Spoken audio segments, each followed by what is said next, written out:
le cirque, un accélérateur de cohésion sociale. Alors verbalement, c'est toujours difficile sur les phrases nominales de faire le point d'interrogation à la fin d'une phrase nominale, donc je le fais. Le cirque, un accélérateur de cohésion sociale. Voilà, on pressent bien le point d'interrogation. Merci. Donc, cette question, je pense, dont nous allons débattre ce matin, finalement, elle traversait toute la journée d'hier. C'est pour ça que je faisais allusion, évidemment, au débat d'hier. Qu'est-ce que nous avons constaté hier, notamment avec Christophe Pourtois en fin de journée, dans une communication passionnante, comme toutes les autres d'ailleurs. Il a établi et démontré que l'architecture de cirque, de manière complètement inattendue, prenait une place novatrice, audacieuse, dans le terrain spécifique de l'architecture, y compris évidemment contemporaine. Les bâtiments de cirque, nous a-t-il démontré, sont notamment bâtis dans des friches. Je pense notamment à la TOU à Montréal aussi, où Jean Rocachard, que je vais vous représenter dans un instant, ancien directeur de l'école de cirque de Montréal, nous rappelait que c'était construit carrément sur une ancienne décharge. Le cirque, finalement, quelles sont ses spécificités? C'est quoi, en fait? On l'a pressenti hier. Le cirque, par essence, alors il reste à définir l'essence du cirque, évidemment, mais le cirque, par essence, a-t-il une capacité sociale particulière? On l'a vu à travers l'architecture. Dans un autre débat sur les lieux de cirque, enfin, c'était le même, mais c'est pas grave, on voit qu'il y a cette notion de marge et de périphérie, et aussi ce cirque qui s'est invité de manière bourgeoise, notamment au XIXe siècle, au cœur des villes. Est-ce que c'est là qu'il faut l'y remettre? Est-ce que c'est sa place essentielle? Est-ce qu'elle est dans le cœur des hommes? Et c'est peut-être plus ça le débat de ce matin, finalement. On va essayer d'un peu aller voir ce qui se cache dans la boîte à outils, la grande, vaste et infinie boîte à outils du cirque, pour voir socialement si le cirque a une responsabilité sociale, à tous égards. Avant de vous présenter les interlocuteurs, je voudrais encore dire que, comme toute question, qui est une question fermée, donc je ne vais pas vous la redire, mais c'est-à-dire qu'on y répond par oui ou non. Évidemment, on va répondre oui. Hein. Le cirque est évidemment un accélérateur de cohésion sociale. On ne va pas dire non, c'est un frein à la cohésion sociale. Bon. Ce qu'il y a, c'est qu'on ne comprend rien à cette question. Et c'est ça qui m'intéresse. Le cirque, d'abord. Quel cirque? De quoi est-ce qu'on parle? Un accélérateur, bon, c'est un peu mécanique. Voilà, j'ai fait une allusion à une boîte à outils, ça va encore. De cohésion sociale. Qu'est-ce que c'est la cohésion sociale? Moi, je n'ai pas envie, je vous avoue, de répondre à cette question, puisque évidemment, ce sont mes quatre coreligionnaires de la table qui vont y répondre, évidemment. Puisque pour cette table ronde, nous accueillons ce matin, je vous les présente très rapidement, pour revenir bien sûr plus avant sur leur parcours, préalablement à chacune de leurs interventions. Alors, Jessica de Vliegereux est co-directrice de la Palestinian Circus School, co-directrice avec Shahadi Smurut, qui est ici, voilà, dont la place évidemment aurait été tout à fait parmi nous, mais nous n'avions que 5 micros, Shahadi, j'en suis désolé, tu parleras tantôt. À ma gauche, Antoine Rigaud, qui est directeur de la compagnie des colporteurs, avec Agathe Olivier. Alors, on va faire comme à l'école des fans, je suis désolé, mais qui est aussi dans la salle. Voilà. Excusez-moi, les structures sont souvent pas l'action d'un homme ou d'une femme, bien sûr. Ça marche mieux quand on est plusieurs. À ma droite, Myriam Stoffen, qui est directrice depuis bientôt 10 ans de la Zineke Parade. Zineke Parade, qui est ce rassemblement biennal que vous connaissez, à travers les rues de Bruxelles. Zineke étant un mot typiquement bruxellois, évidemment, qui est ce petit chien bâtard, c'est un mot typiquement bruxellois. Et dont la dernière édition a eu lieu ici en 2014, donc elle nous en dira plus sur l'édition 2016. Et enfin, tout à ma droite et à votre gauche, Jean Rocachard, qu'on ne présente plus, puisque ceux qui étaient hier ont vu combien sa passion est tenace et combien son implication est forte dans le milieu des arts du cirque. Il est l'ancien, je l'ai dit tout à l'heure, directeur de l'école du cirque de Montréal, du Canada, enfin tout ça. Vous voyez. Donc il y a une des plateformes de formation parmi les plus importantes au monde, évidemment. Il n'y a quand même pas 6000 écoles de cirque supérieures dans le monde, et donc il y a notamment celle-là aujourd'hui, consultant des arts, et en l'occurrence de sa présence ce matin, eh bien ma foi, on a vu combien ces questions étaient pertinentes hier, donc il va sûrement, après tout ce qu'on aurait cherché à dire, il va sûrement démonter tout ça de manière admirable. En tout cas, voilà. J'aimerais reposer la question avant de donner la parole à Jessica de Vliegereux qui va ouvrir les réflexions de ce matin. J'aimerais reposer ma question. Voilà. Il y a une question dans le titre, mais la mienne, j'aimerais la préciser. Pour moi, j'aimerais que nous allions ensemble ce matin, vous y compris quand la parole vous sera donnée, car ce sera le cas évidemment, j'aimerais que nous essayions ensemble de comprendre ce qu'est le cirque dans ses spécificités, je l'ai déjà dit tantôt, mais c'est mieux de le rappeler, ce qu'est le cirque dans ses spécificités, dans un travail à ambition sociale. Voilà. Donc, est-ce que la création, la diffusion peut avoir une ambition sociale ? Est-ce qu'un chapiteau peut avoir une ambition sociale ? Est-ce qu'un animateur en cirque social peut avoir une ambition sociale ? Voilà, la question est ouverte. Pour commencer tout ça, je propose que nous ayons écho d'une expérience très audacieuse, parce qu'il est affaire aussi de géopolitique. Jessica de Vliegereux et Shahadi ont créé en 2006, par une rencontre fulgurante, une cohésion d'envie à travers des ateliers de cirque. On crée ensemble, je le disais tout à l'heure, l'école de cirque de Palestine. Alors Jessica, c'est vraiment deux parcours qui se croisent. Pour présenter Jessica, je rappellerai donc que tu es avant tout, enfin tu es d'abord coopérante. Tu as travaillé plusieurs années au Liban. Enfin, tu vas préciser tout ça. Mon rôle est aussi de dire des bêtises. Tu vas préciser tout ça. Mais si je dois achever la présentation moi-même, je dirais surtout que que la Palestinian Circus School est un vrai rêve à taille humaine, puisque c'est la rencontre de deux personnes qui se sont rendues compte de la puissance éventuelle du cirque, et c'est bien ça dont il va être question ce matin. Sur une terre où le mouvement, les déplacements, la perception de soi-même en tant que citoyen est mise à mal par une situation géopolitique qui ne nous appartient pas de juger, mais en tout cas il y a un réel pour les enfants là-bas. Enfin, un réel, c'est un mot très con, donc je voudrais plutôt dire tout simplement des enfants pour aller à l'école, pour venir, j'imagine, aux ateliers de cirque. Ça ne doit pas être chose aisée quand on est confronté à des choses d'adultes qui n'ont rien à voir avec les préoccupations des enfants. On ne le souhaiterait pas à nos enfants, on souhaiterait par contre à nos enfants d'aller dans une école de cirque, et voilà.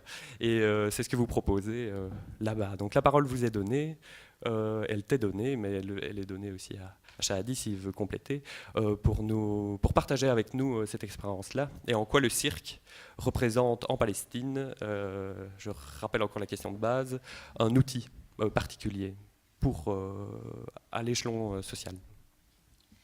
Bon, je pense que c'est exactement ça.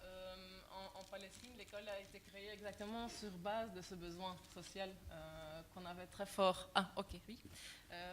Qu'on avait très fort ressenti. Le début de l'école est un peu une histoire qui rassemble plusieurs aspects. D'abord, cette urgence qu'on a très fort ressentie. Qui est présente de façon permanente en Palestine, une urgence à tous les niveaux pour offrir des activités aux enfants et aux jeunes, pour leur reconnecter avec eux-mêmes et de leur faire oublier peut-être un tout petit peu, ou peut-être pas faire oublier, mais au moins ce pouvoir redonner l'aspect humain aux gens dans un contexte où la déshumanisation est de façon permanente. Shahadi était déjà très fort, il participait déjà dans le milieu du théâtre et il a rencontré le cirque en 2000 grâce à des ateliers des gens internationaux qui sont venus donner des ateliers en Palestine. Et il est tombé amoureux du cirque. Et c'est depuis là que sa démarche était très forte pour essayer de voir comment en Palestine, et pas seulement avec le cirque où il était actif, le Jerusalem Circus, d'essayer de travailler aussi avec surtout les enfants et les jeunes palestiniens dans la Cisjordanie. Et voilà, ma présence en Palestine a permis un peu que il y avait une volonté des jeunes belges qui voulaient partir en Palestine pour commencer un atelier. Et on s'est mis à parler, on a commencé à parler de cette histoire. On ne savait pas vers quoi ça allait amener, mais quand même, petit pas, on a créé une structure d'éducation permanente de cirque. Et maintenant, voilà, au début, quand on a commencé, il y avait, je rappelle très fort cette urgence sociale dans un contexte de désintégration sociale totale, où on voyait surtout que le cirque pourrait répondre très fort à tous ces défis, justement parce que c'est le cirque. Dans son esprit unificateur, dans son esprit divers, dans son esprit intégratif, complémentaire. La société palestinienne passe par vraiment des divisions dans tous les aspects de sa société. Et on sentait que très fort, avec le cirque, on pouvait répondre exactement à ça.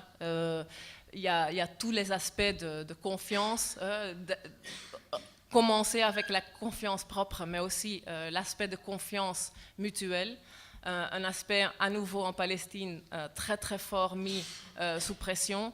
Il y a vraiment une attaque à tout qui rassemble les gens. Je pense que la cohésion sociale, c'est vraiment un des plus grands défis là-bas.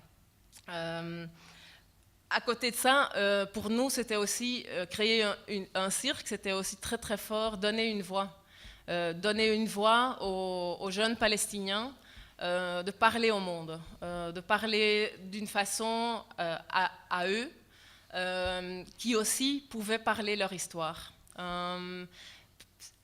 La Palestine est racontée tout le temps dans les médias, elle est racontée surtout par les politiciens, et elle est comprise d'une façon très spécifique, surtout dans le monde occidental. Et on sentait que très fort avec le cirque, on pouvait leur donner les moyens de parler de leur réalité, de leur quotidien, avec des choses très simples, avec leur corps, et avec des sentiments très forts. Et dès le début, c'était le premier spectacle qui a été créé, c'était Circus Behind the Wall.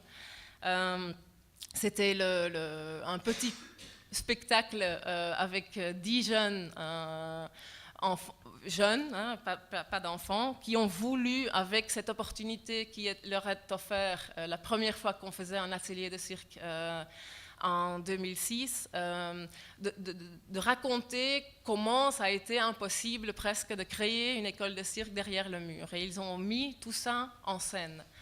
Et en même temps, ça a été aussi son succès. Le fait qu'on a fait une petite présentation à la fin de cet atelier de 3 semaines avec des débutants, mais vraiment débutants à fond. En Palestine, le cirque n'existe pas. Le travail de corps n'existe pas. Le sport presque n'existe pas. Alors on était vraiment dans un endroit où tout ce qu'on allait porter était du nouveau. Alors on a fait une petite présentation, on a invité un peu de gauche et droite avec des petits papiers des invitations. On disait peut-être on aura 20 personnes, 30 personnes qui vont venir voir. Et finalement, la première soirée, on avait 200-250 personnes qui étaient là dans la salle. La deuxième soirée, la même chose. Et tout le monde était fou enthousiaste, exactement parce qu'ils voyaient pas seulement un niveau de cirque élevé, bien sûr, pas du tout, mais ils voyaient une motivation, un engagement énorme. Le fait que ces jeunes avaient obtenu cette possibilité de parler de leurs histoires à travers ces petits outils et cette petite mise en scène avec l'atelier. Et pour nous, c'était tout de suite aussi, on a tout de suite senti que voilà, il faut qu'on aille voyager avec ces spectacles pour montrer exactement ce dynamisme des jeunes, cette envie de vivre, cette beauté de ces jeunes, qui est quand même une très forte contradiction de ce qu'on connaît et de ce qu'on a dans notre imaginaire quand on parle de la région où on travaille. Un troisième aspect qui était au fond de tout notre travail, c'était aussi un travail un peu c'était ma réflexion très forte quand j'étais au Liban, où j'avais vu beaucoup des des clowns ou des compagnies de cirque, pas tellement des grandes compagnies, mais surtout des groupes de circassiens un peu partout dans le monde qui viennent, qui offrent des spectacles pour les Palestiniens, pour les enfants dans les camps de réfugiés, etc., et qui repartent. Et il y avait une dynamique que je sentais un peu inégale là-dedans, que c'était chaque fois les gens dans le sud qui sont les victimes et qu'on doit animer, qu'on doit réanimer, qu'on doit sauver les âmes quelque part dans un contexte très difficile. Et ça m'avait gêné un peu de voir que ça restait toujours sur une proposition quand même fermée.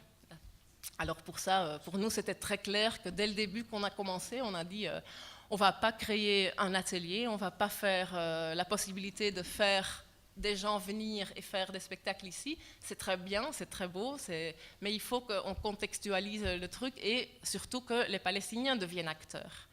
Que ce soit les Palestiniens qui peuvent se réanimer, se sauver eux-mêmes et s'organiser eux-mêmes.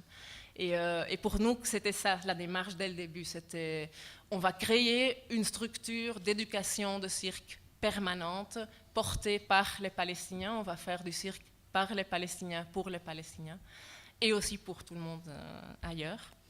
Mais c'était très fort parce que exactement là-bas, là, encore une fois, toute la réalité mène à qu'il y a beaucoup de démarches qui ne renforcent pas l'organisation de la société civile en Palestine. Et on sentait que même avec le cirque, ça doit être leur histoire, ça doit être toute cette structure doit être à eux, et même dans leur façon de faire du cirque. C'est pas à nous de dire comment il faut comprendre le cirque. On donne les outils, on va emmener des gens. Des circassiens professionnels, soit amateurs, qui viennent en Palestine à donner des cours et leur offrir les outils. Mais au moment où on parle de faire du cirque, qu'est-ce qu'on comprend par interpréter le cirque? C'est à eux. C'est vraiment leur histoire, c'est eux qui vont dire quelle forme ça va avoir, quelles histoires, quels sentiments ils vont parler. On ne veut pas faire une copie de réalité de cirque ailleurs. Alors, c'était vraiment ça à l'intérieur et c'est ça ce qui s'est traduit un peu dans toute notre démarche quotidienne, qui pose parfois pas mal de défis et des questions aussi autour de nous, surtout le fait que c'est peut-être pas compris ici tellement, mais on a pas mal de gens qui nous viennent dire que vous abusez ou vous utilisez le cirque pour faire du politique, parce qu'on parle de la situation géopolitique dans nos spectacles, tous les aspects qui vivent, qui est leur quotidien, parce qu'ils n'ont pas d'autre quotidien, se représentent bien sûr dans les spectacles, et parfois on a cette rapproche, ou cette reproche, oui, que voilà, quelque part, c'est pas juste que dans le cirque on fait du politique, c'est un interdit. Et pour nous, c'est pas on fait du politique, on fait la vie et on raconte la vie avec ce qu'on fait dans le cirque. Bon, je ne sais pas si je réponds. Si, c'est très bien. Tout à fait. Ce que, surtout, j'ai envie de. Enfin voilà, le principe. Voilà, je le rappelle parce que toute table ronde a ses principes. Ici, c'est vrai que moi j'avais envie qu'on ait le temps d'écouter chacun des interlocuteurs, donc il n'y a pas une bonne ou une mauvaise réponse, tu partages une expérience. C'est vrai que ce que j'aurais envie de te demander, c'est peut-être deux aspects. C'est le petit et le grand. Le petit, est-ce que tu peux nous peut-être choisir, je sais que c'est cruel et en préparation, on en parlait aussi avec Myriam Stoffen, choisir un exemple, c'est cruel ou ça peut sembler un petit peu, comment dire, racoleur. Voilà, vous m'excuserez si vous considérez que c'est de cet ordre-là. Bon, mon envie n'est pas celle-là. Mais est-ce que tu peux nous raconter peut-être le parcours d'un jeune homme ou d'une jeune femme et que tu as vu peut-être sur... voilà, là ça fait environ 8 ans maintenant que tu peux observer d'assez près des personnes. Donc ça pourrait peut-être intéresser d'entendre un parcours, quelqu'un qui avait grandi, quelqu'un qui est adolescent, qui est adulte aujourd'hui, est-ce qu'il a trouvé par exemple, ça peut sembler dérisoire, mais est-ce qu'il a trouvé du boulot là-dedans Ouais. Est-ce qu'il a trouvé place? Je voudrais citer, excuse-moi, tu parles très bien Jessica, mais je voudrais citer une parole que je trouve intéressante et qui vient du Canada, par Michel Lafortune, donc le Cirque du Soleil, vous le savez, a lancé Cirque du Monde, qui est aussi une grosse affaire. Et donc, il dit que, selon lui, l'intervention du cirque auprès des jeunes, c'est une façon privilégiée de faire comprendre qu'ils ont un rôle à jouer, encore une place quelque part.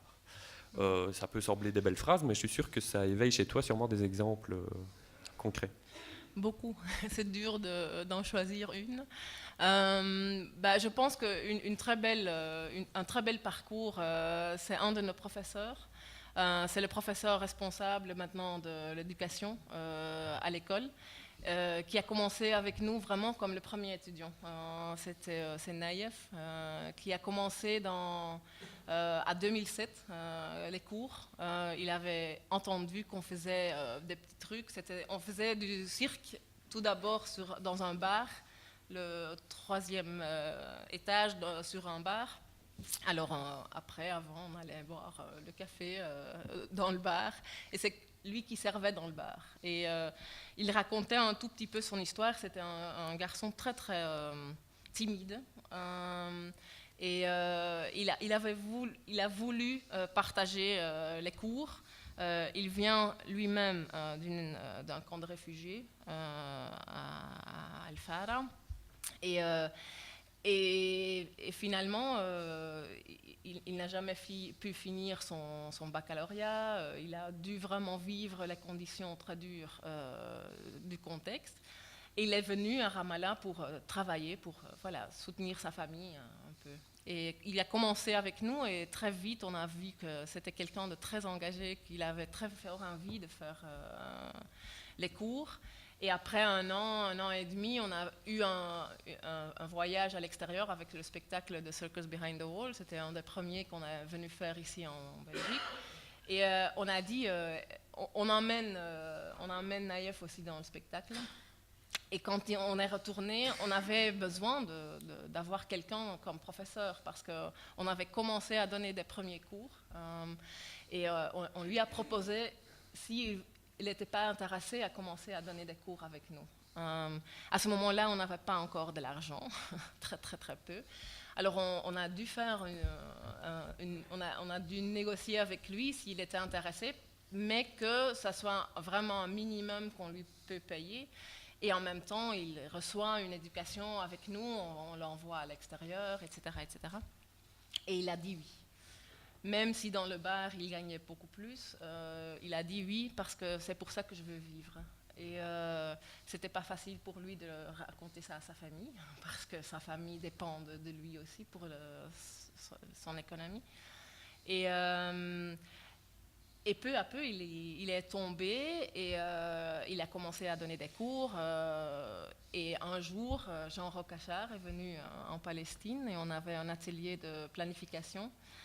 Et les garçons ont été demandés de s'exprimer sur leur volonté de où ils voulaient aller. Et Naïef, il a dit qu'il voulait vraiment devenir un prof professionnel. Et c'est à ce moment-là qu'on a essayé, commencé à trouver une bourse pour lui envoyer à Québec pour faire une année de formation de formateur professionnel. Et maintenant, voilà, il est gradué, il est revenu, maintenant il porte toute la partie éducationnelle de l'école. Et voilà, ça c'est une trajectoire. Mais tous nos garçons, on a 6 professeurs en temps plein pour le moment dans l'école. Et ils ont tous commencé comme des élèves.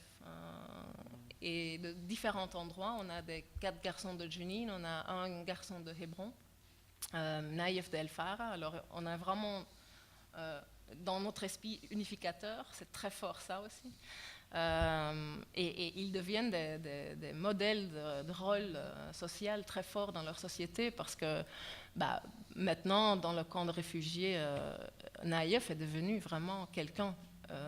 Et ça nous a permis aussi de commencer avec des ateliers dans le camp de réfugiés, parce que lui, il est très fort respecté, et ça aide beaucoup dans le respect social de toute notre démarche aussi au camp de réfugiés, même si on fait parfois des choses qu'il y a quand même des questions au niveau de la culture ou des traditions de la société.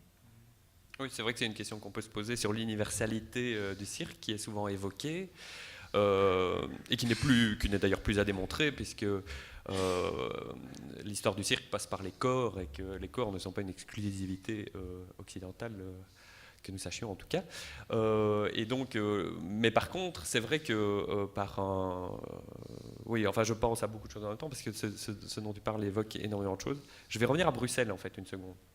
Et donc, c'est pas pour tirer la couverture à moi, c'est juste que dans le prochain numéro du magazine Cirque en Capitale, il y a un reportage, puisque le dossier est consacré au cirque social, il y a un reportage bruxellois, voilà ce que je vais dire. Il y en a qui passent un peu dans différents endroits, parce qu'à Bruxelles, on travaille dur sur les notions sociales, que ce soit à Circonflexe ou dans le cirque de quartier ou l'aventure caravane à l'école de cirque de Bruxelles. Parmi ces initiatives, il y a aussi les Castelli, donc en fait ce sont des Catalans qui ont apporté la pratique et c'est faire des pyramides humaines. Voilà. Alors aux dépenses du bon, oui, on se met les uns sur les autres et puis voilà, c'est bon quoi. Mais en fait, oui, alors symboliquement, c'est très très fort, évidemment. Donc, et j'ai voulu voir ça. Je ne suis pas du tout un reporter de guerre, mais enfin, moi je trouvais ça intriguant, quoi, parce que l'idée me semblait tellement jolie qu'il fallait aller voir. Et donc, ils se rencontrent tous les vendredis, appel à tous d'ailleurs, ils se rencontrent tous les vendredis, quand il fait beau, sur le parvis de l'église Saint-Jean-Baptiste à Molenbeek, où vous avez une nuée humaine de footballeurs, évidemment, de ces très jeunes cyclistes. Et c'est au milieu de tout. Oui, il y a aussi des joueurs de cricket, parce que je crois qu'il y a un centre pakistanais tout près, et au Pakistan, on adore le cricket, donc vous avez aussi sur le parvis les joueurs de cricket, et ils essaient de construire des pyramides humaines au milieu de tout ça. Voilà. Donc symboliquement, je trouve ça très fort. Et ça semble à nouveau parfait, tout roule et tout. Mais la question culturelle arrive très vite, notamment sur la question des corps. Donc voilà, se grimper dessus, c'est déjà pas évident pour des gymnastes parfois, que sais-je moi, parce que je ne sais pas. Mais dans certaines cultures, effectivement, le contact physique, tout simplement, n'est pas aussi évident qu'on pourrait le penser a priori, que c'est facile pour tout le monde. Comment est-ce que ça, voilà, c'est nécessité du cirque, puisque le cirque est fatalement collaboratif par essence. Oui, il y a certaines disciplines solitaires, peut-être la jonglerie, mais déjà si on fait du passing, c'est fini, c'est collaboratif. Donc voilà, en quoi est-ce que le contact des corps, notamment, comment est-ce que ça se passe, ce qui pourrait être une dernière question. Okay. Excuse-moi, mais de toute façon, tu auras l'occasion après de répondre aux questions de la salle, j'en suis sûr, quand nous aurons terminé les interventions de chacun. Donc voilà, une dernière question à propos de ça, qui est, me semble-t-il, ce que tu étais en train de... Oui. En Palestine, c'est un des plus grands défis, bien sûr, parce que tout d'abord, on a la relation avec le corps, déjà, en première ligne, c'est très rare, surtout pour les filles. Il y a une déconnexion totale entre la tête et le reste du corps. Le corps est presque quelque chose qu'on ne relationne pas avec. Et déjà là, il y a, comme je disais, c'est une société où on ne pratique pas le sport. Quand il y a aux écoles, tout d'abord, il n'y a parfois pas des cours de sport. Et quand on fait du sport, un peu de basket peut-être, mais vraiment très très peu de travail corporel. C'est vraiment absent totalement. Alors déjà là, il y a un défi énorme à faire dans ce simple aspect de se relationner avec son corps. On travaille par exemple avec 45 filles chaque année dans un centre à Jenin au nord. C'est un centre de réhabilitation, c'est des filles où, tout d'abord seulement avec des filles, c'est impossible de travailler hommes et filles ensemble. Et au début, moi, ça m'a amusé très fort de voir comment, au début, ça prend 4 semaines, 5 semaines avant qu'ils savent simplement faire un rôle sur un mât, comme ce qu'on apprend ici quand on a 6 ans à l'école. Et ils s'éclatent de rire pendant tout le temps. Ils sont tellement gênés de ce qu'ils font avec eux-mêmes qu'ils n'arrivent pas à faire parce qu'ils s'éclatent de rire. Oh, c'est tout le temps comme ça. Entre eux, c'est la folie, quoi. De simplement faire un petit rouleau, de se regarder, ils se cachent. Alors ça, déjà, c'est énormément libérateur. Même si on travaille que des filles tout seul, le seul fait qu'il arrive à se bouger, qu'il commence à se toucher et en plus se toucher entre eux, parce qu'on fait ça exactement aussi. Dans le cirque, il n'y a rien à... Quand tu travailles corporel, quand tu travailles cirque, il y a tout de suite le contact physique qui est là. Et alors, ils se soutiennent, on fait des petites pyramides, et c'est magnifique. C'est exactement ça, pour ça qu'on est dans ce centre depuis 5 ans, et la directrice du centre, elle est notre plus grand fan, parce qu'elle dit, vous faites une transformation énorme avec ces filles, vous les permettez de casser toutes ces frontières, et pas seulement corporelles, mais aussi, dès que ça casse corporel, ça casse dans la tête, et ça s'enchaîne. Même le fait que là-bas, et ça c'est un autre aspect, dans le contact physique, les professeurs sont des garçons. Et au début, on avait peur, on disait « ou peut-être c'est un problème », etc. On a cherché une prof féminine, depuis, on en recherche encore toujours, mais c'est un défi, mais vraiment les plus grands, de trouver une famille qui permet qu'une fille soit prof de cirque à l'école. Et on a voulu vraiment offrir ça, mais la directrice nous a dit « non, ce n'est pas nécessaire, parce que vous offrez exactement à ces filles-là la seule opportunité de s'engager avec un homme de façon un peu plus normale. Hein. Ils ont une relation seulement avec leur père et leur frère. Il n'y a pas de relation physique tout à fait, mais il n'y a pas de relation même de se voir dans les yeux, de se parler avec d'autres hommes que les hommes dans leur environnement. Et alors, ils apprennent ça, que c'est possible d'avoir une relation tout à fait normale, de respect, avec un jeune homme. Ils sont tous tombés amoureux, je pense, déjà 10 fois des garçons. Ça, je ne doute pas. Mais les garçons ont dû apprendre aussi qu'est-ce que c'est il faut leur apprendre à jongler sans les regarder dans les yeux. Comment on va faire ? C'est énorme. Tous ces défis, et ça nous a pris des années, des réunions chez nous à la maison, avec toutes les petites équipes qu'on était à le temps, hein, les 5 porteurs de l'école au début, de chaque fois évaluer jusqu'à où on peut aller, qu'est-ce qu'on peut faire, et on s'autocensure parfois là-dedans aussi, parce qu'on a tellement peur de faire quelque chose du mal que parfois on va trop se censurer, on va trop se protéger, on va trop eux protéger, et parfois ils ont simplement besoin d'éclater un peu. Alors ça aussi, on a appris peu à peu de leur offrir d'autres moyens.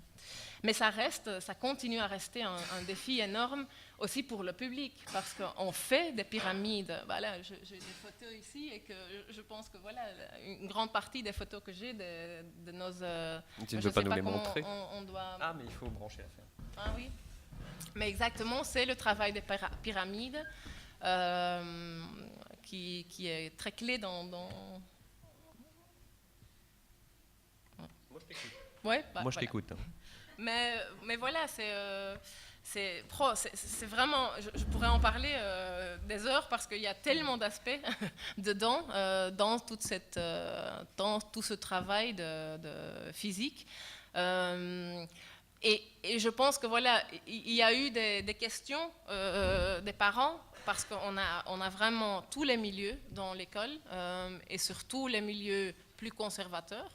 On a eu pas mal de questions où tu sentais que voilà, la société n'est pas très fort appuyante à la démarche qu'on faisait, mais c'était les parents et des enfants qui ont commencé vraiment à soutenir ce qu'on faisait, parce qu'eux, ils voyaient la transformation de leurs enfants dans le cirque. Ils devenaient énormément fortes, ils avaient un défi devant eux qui leur renforçait de façon vraiment folle, et c'est les mamans surtout qui allait au combat avec les tantes et les voisins, de dire mais qu'est-ce que vous permettez vos enfants et vos filles de faire du cirque? Et c'était eux qui défendaient. Et c'est ça ce qui a fait, qui a porté très fort notre démarche et qui a permis qu'on pouvait continuer, parce qu'il y avait une confiance vraiment aveugle dans ce qu'on faisait, parce qu'ils nous connaissaient, ils ont pris fort de conscience, ils savaient qu'on n'avait que un esprit très constructif, porteur à offrir à leurs enfants. Voilà. Oh, ouais, et là, tu vois déjà, ça c'est autre chose. Et ici, vous voyez, ça c'est une photo avec une grande partie de nos filles, de Janine, et avec nos garçons au milieu, nos professeurs. Et voilà, c'est pour eux vraiment quelque chose. On a des filles qu'on a donné des cours il y a 5 ans, qui continuent à venir voir les profs et l'équipe au centre où on donne des cours, et qui disent toujours que voilà, vous étiez la partie de vie dans notre parcours de vie. C'était le plus porteur dans leur vie. Et on travaille vraiment avec ces filles parce qu'on sait c'est très limité ce qu'on peut faire. Hein. C'est vraiment du cirque social qu'on fait avec eux. On n'a pas des attente à aucun niveau ailleurs que vraiment leur faire exactement cette relation corporelle, la relation entre tous, de faire des numéros ensemble, de créer cette mixité, cette complémentarité, on s'aide tous, à tout l'esprit qu'il y a. Mais pour eux, c'est le plus important. Et on sait qu'eux, ils deviendront des mères aussi. Eux, ils deviendront très vite des mamans.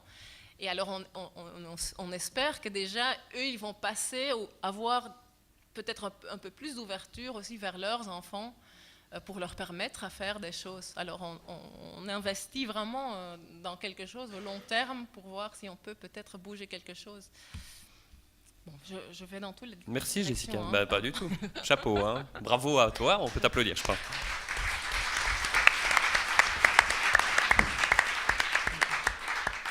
Merci. Et en présentant Antoine, je vais d'abord lui donner la responsabilité d'arracher ce câble. Celui-là ? Oui, photo magnifique qui va rester gravée dans nos yeux. Merci. Merci Jessica.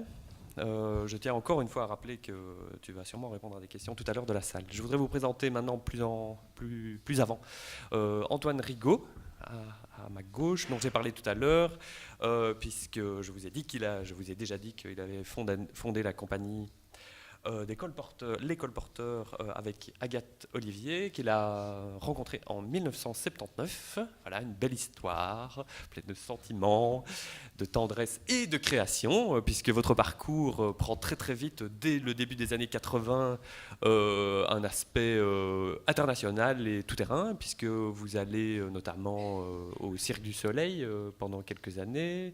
Il y a une mise en scène, que je ne raconte pas de bêtises, je prends mon pense-bête. Oui, vous travaillez avec le cirque Roncalli, avec le Cirque du Soleil, je l'ai dit, et notamment dans une mise en scène de Jacques Lifshitz, une histoire du soldat racontée évidemment sur le fil, puisque le funambulisme est le lieu de votre rencontre.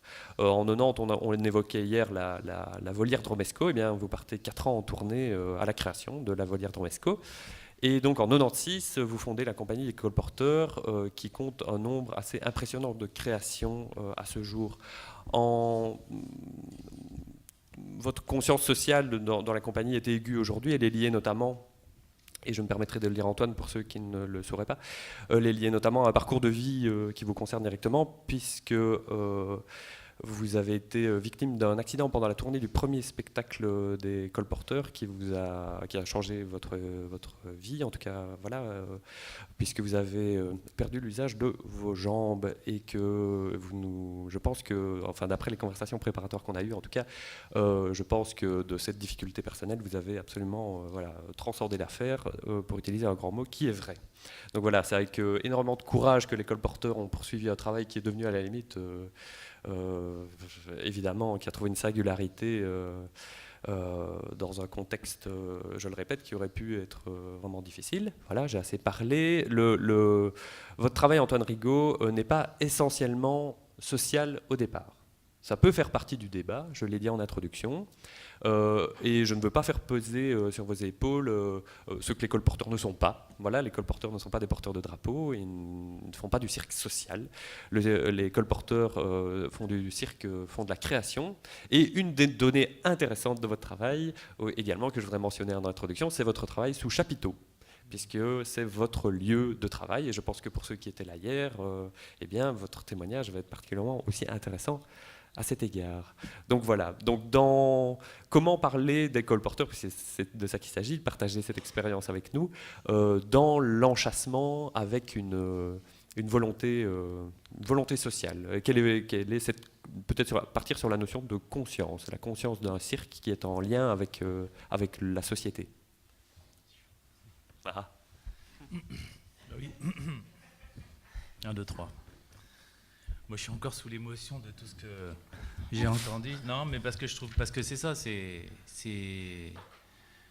c'est-à-dire que si il y a un lien social qui se crée aussi dans le travail, c'est aussi la maturité, c'est aussi tout ce qu'on a traversé, c'est tout ça, et forcément l'envie de transmettre, de rencontrer, de croiser des cultures, c'est quelque chose qui nous fait vivre aussi. En fait, c'est pour ça l'itinérance, le voyage, tout ça. Et voilà, donc, et forcément, en vieillissant, en grandissant, forcément, on est de plus en plus interpellé. Et d'un côté, on se construit en fait un espace de parole, et d'un autre côté, on est révolté par comment fonctionne le monde.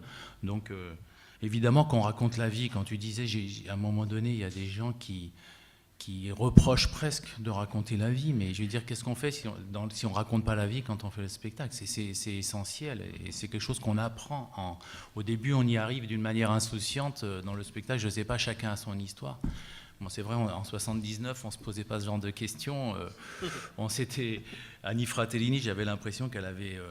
on savait pas quoi faire de notre vie, mais en même temps, on avait envie de faire les clowns et les acrobates, et donc elle a soulevé la toile et dit allez, rentrez là, vous allez trouver une place là-dedans, et tout ça, et c'était comme ça. Et quand on jouait dans les villes et qu'il y avait des enfants qui traînaient là, qui ne pouvaient pas payer leurs billets et tout ça, quand tout le monde était rentré, elle soulevait la toile et dit allez, trouvez-vous une place, les enfants, et là. Donc déjà, on avait cet exemple. Bon, il y avait ce côté comme ça, un petit peu rebelle et un petit peu social et ouvert.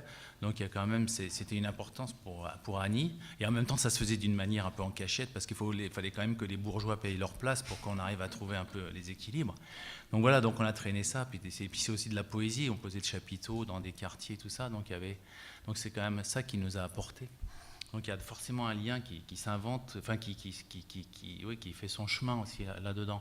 Donc il y a eu toute cette insouciance comme ça, de création en création, effectivement. Après avoir fait Roncalais, Agathe avait des contacts déjà très forts avec le Québec, mais parce qu'elle faisait de la fanfare, et puis donc elle les connaissait, tous ces battleurs, avant que finalement ils décident de créer ce premier cirque québécois de l'histoire. Et donc naturellement, ils nous ont contactés. Enfin, Agathe leur avait dit, si un jour vous faites un cirque, moi je fais du fil. Voilà.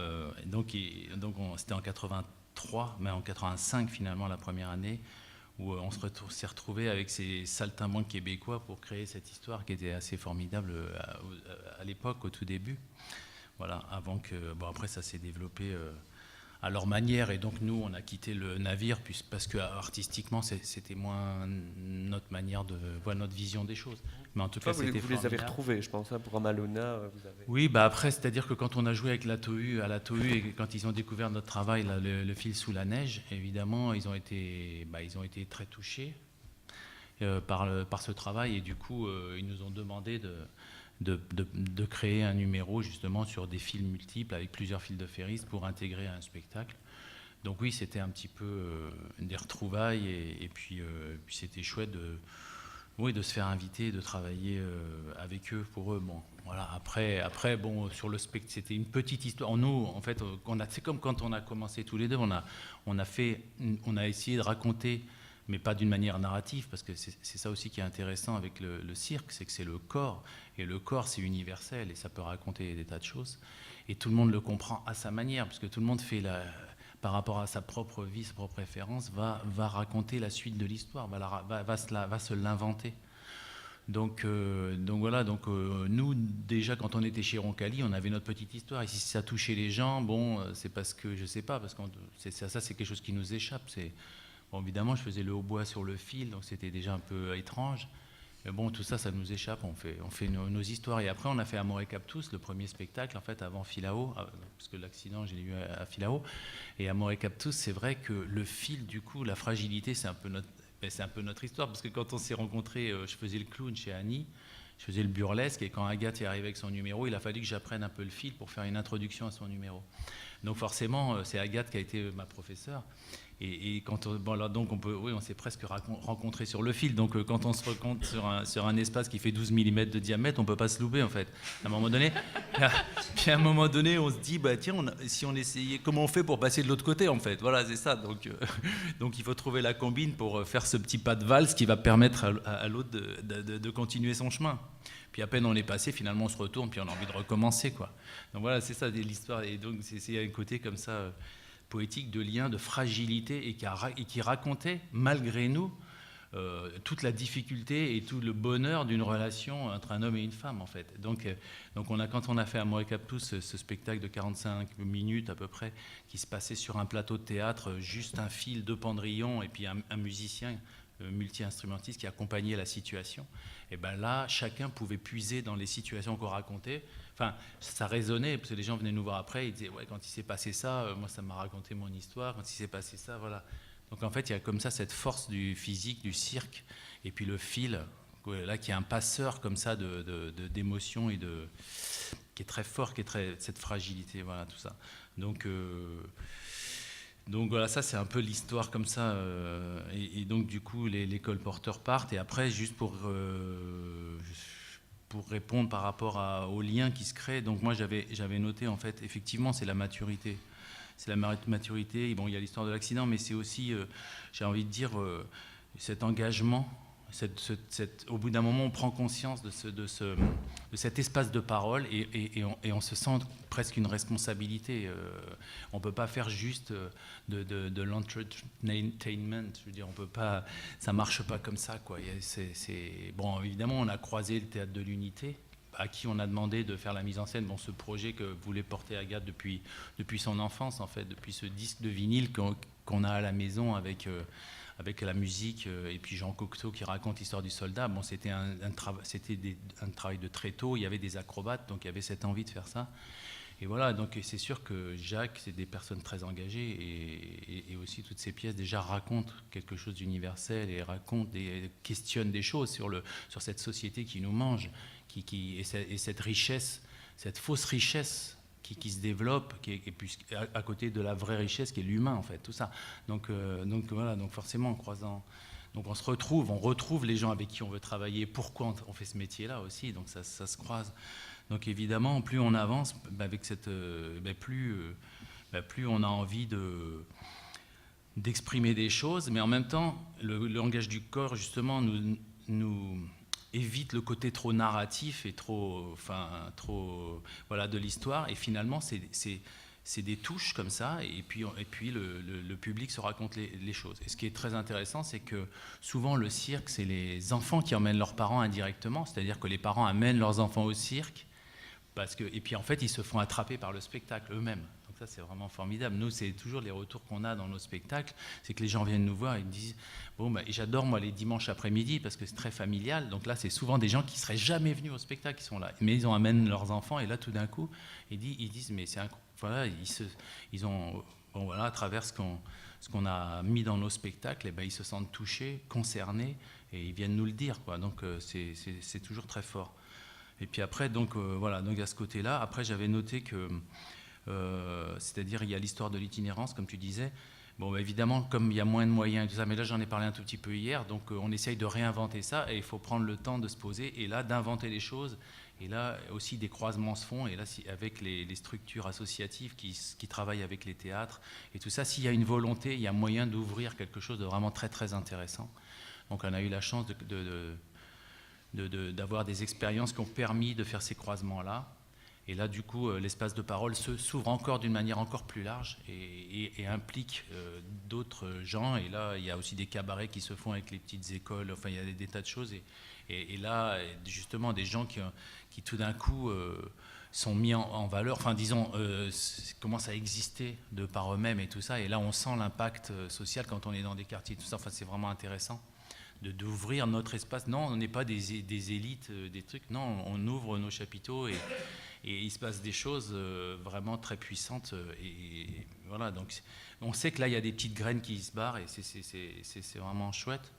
Puis après, l'histoire de l'accident, forcément, l'histoire de l'accident, ça... Bon, d'abord, c'est pas un accident de cirque, c'est ça. Moi, je dis ça parce que les gens, comme j'aimais beaucoup faire du fil à grande hauteur, à danser là-haut, je dirais, on pense toujours que c'est là. Mais non, mais en fait, on n'est pas là-haut par hasard. En fait, c'est tout un cheminement et tout un travail qui nous amène à un endroit.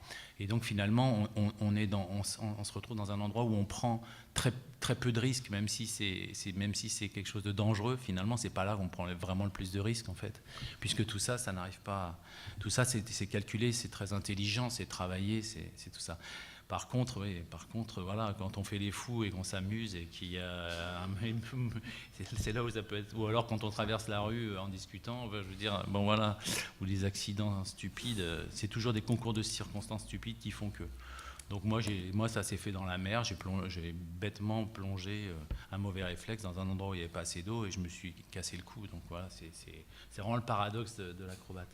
Mais effectivement, après quand on se retrouve dans une situation de handicap, en fait, forcément, on est confronté à des tas de situations où on se sent un peu à côté, quoi, exclu. Alors moi, j'ai une chance, dans mon malheur, j'ai une chance incroyable parce que d'abord, on était une troupe, on était un groupe, j'étais énormément soutenu.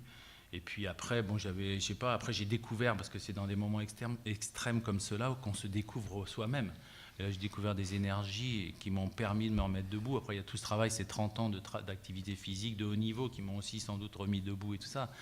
Et puis bon, finalement, les choses, je ne me suis jamais posé de questions et on a continué à travailler, en fait. Et donc là, forcément, ça ouvre un regard sur toutes les formes d'exclusion ou toutes les formes toutes les formes de perversité des systèmes, de notre système et tout ça, qui met les gens un peu sur le bord de la route. Et donc forcément, ça donne envie d'ouvrir des réflexions par rapport à tout ça. Donc voilà, c'est pour ça, donc, dans le dernier spectacle, on avait vraiment envie de travailler avec des plus jeunes et puis de leur demander quel regard ils avaient face à tout ça aussi et qu'est-ce qu'ils avaient envie d'exprimer par rapport à cette réflexion-là qui est extrêmement large, en fait. Et donc ça a été assez épique, pas facile, mais bon, voilà, c'est-à-dire qu'à chaque fois on se réinvente et puis forcément, du coup, il y a ces réflexions et ces liens et cet engagement qui prend une place de plus en plus forte dans le travail. Oui, certainement, on pressent bien que la notion d'engagement est au centre du travail de la compagnie L'École Porteur. J'ai l'impression aussi, en vous fréquentant, en vous écoutant, que le cirque est peut-être aussi un des arts, un art qui remet la marge au centre, en fait. Donc c'est un exercice ici géométrique. Et j'ai l'impression que notamment à travers, on en parlait en introduction, sans vous condamner à vous répéter par rapport à ce que vous avez dit hier, je trouve que le chapiteau, en cette matière, question de la marge et du centre, donc ou centre et périphérie, mais je préfère la marge puisque le sujet que vous venez d'évoquer est celui-là, la marginalité, la différence. Le cirque, est-ce qu'il a un potentiel par rapport à ça avec l'outil du chapiteau? Est-ce qu'il a, à travers le chapiteau, une capacité sociale?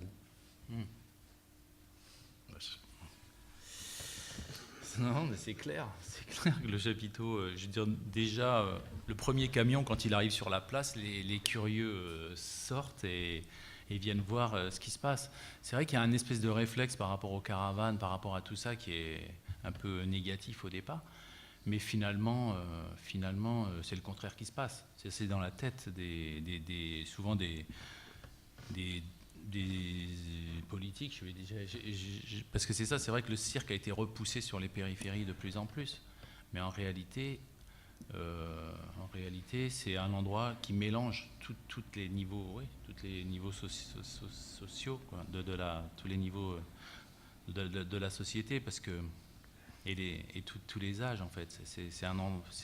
Ça c'est la force du cirque aussi, c'est de mélanger chacun avec son idée du cirque en fait.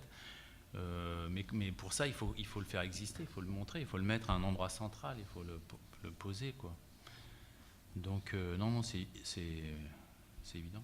Vous expliquiez hier, donc éventuellement pour ceux qui n'étaient pas là, donc vous aviez adapté en fait le schéma économique qui pourra être rediscuté à Strasbourg avec les prochaines journées de la scène, mais vous nous avez dit, c'était un des aspects économiques des paroles qui ont été échangées hier, c'est que vous aviez adapté en partie donc le schéma notamment des coûts de séjour, et donc la compagnie prenait sur elle de rester plus longtemps, contrairement finalement à ce que les théâtres accueillants ou qui étaient en co-accueil ou en accueil permettait au départ. Donc le théâtre envisageant, bah oui, vous jouez 3 fois, donc vous arrivez le jour 1 et vous repartez le jour 3 et puis bonsoir, le jour 4. Vous nous rappeliez que ça ne vous laissait plus l'occasion de partager un bon sandwich avec l'équipe technique qui était déjà repartie parce que les monteurs finalement, par économie d'hôtel notamment, repartaient vite. Voilà. Et vous avez envie de sortir de ce schéma-là. C'est quand même très étonnant que le chapiteau qui reste un des symboles puissants et sans doute un des outils puissants du cirque soit finalement l'objet de discussion. Voilà, ça ce sera peut-être l'objet d'un autre débat. Mais à l'intérieur de ce chapiteau, vous y restez. Pourquoi vous y restez plus longtemps? Donc vous y faites, si j'ai bien compris, vous permettez notamment des ateliers avec certaines personnes. Il y a eu la notion de permanence qui a été évoquée tout à l'heure par Jessica. Là, en l'occurrence, quel est l'objectif? Je l'ai dit tout à l'heure, vous êtes une compagnie de création, vous n'êtes pas missionné pour un travail social. Or là, vous prenez une responsabilité. C'est laquelle exactement? Est-ce que c'est pour faire venir du public? Parce qu'en même temps, c'est des gens que vous ne revoyez plus, j'imagine. C'est des gens que vous croisez. Est-ce que ça peut correspondre, par exemple, à des animations qu'on voit en théâtre? Par exemple, c'est quelque chose d'extrêmement développé. Et que Anne Kumps rappelait aussi hier, c'est-à-dire une pré-rencontre avec le public, mais dans l'objectif qu'ils s'asseyent sur les gradins. Ou est-ce que c'est vivre un moment avec eux? Ou est-ce que c'est leur laisser une graine dans la poche et ils en font ce qu'ils veulent après? C'est-à-dire, c'est vrai qu'avant, quand on a commencé, mais par exemple avec la Volière, en fait, entre les villes, quand on avait du temps, on disait à la ville, est-ce qu'on peut rester une semaine de plus parce qu'on ne sait pas où aller?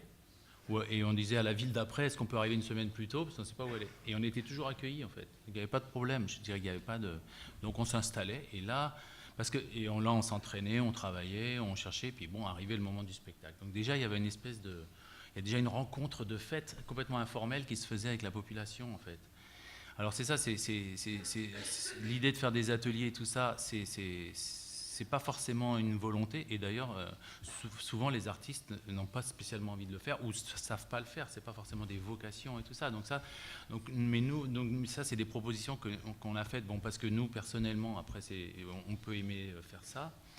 Mais en général, ça nous permet aussi de faire travailler d'autres gens, que c'est vraiment leur travail. Et qu'ils le font. Et donc après, les artistes peuvent faire des masterclass, mais souvent on fait travailler des gens que c'est leur métier, la pédagogie, et qui rencontrent les écoles et tout ça. Mais voilà, on le fait pour réinventer aussi ces temps. Parce que l'itinérance, c'est pas... Parce que ce qui nous dérangeait beaucoup, c'est que personne ne sait que le cirque est en ville. Alors que justement, le rythme du cirque, c'est de prendre un peu de temps et que les gens... Et du coup... que les gens décident de venir et que le bouche à oreille s'installe et qu'il y a une espèce de rencontre comme ça qui se passe. Et ça disparaissait, ça se réduisait de plus en plus en fait. Donc, et ça devenait plus viable pour nous. Alors c'est pour ça que la réflexion, bon, on s'est dit, non, ça va s'arrêter quoi. C'est en train de s'arrêter en fait. Doucement. Alors après, il y a un projet qu'on choisit, que les directeurs de structure choisissent ensemble. Ils le font tourner, hop, ça sera le cirque, et puis voilà. Mais bon, tout ça oublie tous les autres, tout le travail qui se fait à côté et tout ça. Bon, donc comment réinterpeller tout ça?